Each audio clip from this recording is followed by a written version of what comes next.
யார் யாரெல்லாம் எங்களை நோக்கி வராங்க, எங்க கூட கம்ஃபர்டபுளா செட்டில் ஆகுறாங்கன்ற உண்மையை சொல்றேன், கேட்டுக்கோங்க. முதல்ல 50 வயதுக்கு மேற்பட்டு இந்த மனித உறவுகள் சார்ந்த எல்லா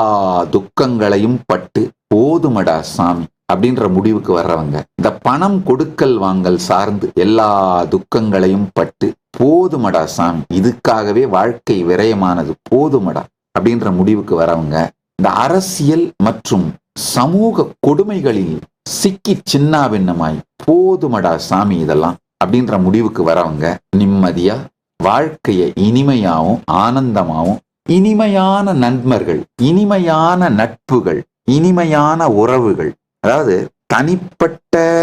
பணம் கொடுக்கல் வாங்கல், தனிப்பட்ட ஆசை, அச்சம், காமம் இதெல்லாம் சார்ந்து வரும்பொழுதுதான் உறவுகள் டாக்ஸிக்கா மாறி துக்கமளிக்குது. இவைகள் எல்லாம் இல்லைன்னாலே இனிமையான நட்பு, இனிமையான உறவுகள், இது மாதிரியான ஒரு சூழ்நிலையில வாழணும்னு நினைக்கிறவங்க எல்லாருமே இங்க வந்து செட்டில் ஆயிடுறாங்க. அவங்களுக்கெல்லாம் கைலாசா சொர்க்கம், சொர்க்கத்திற்கும் மேல்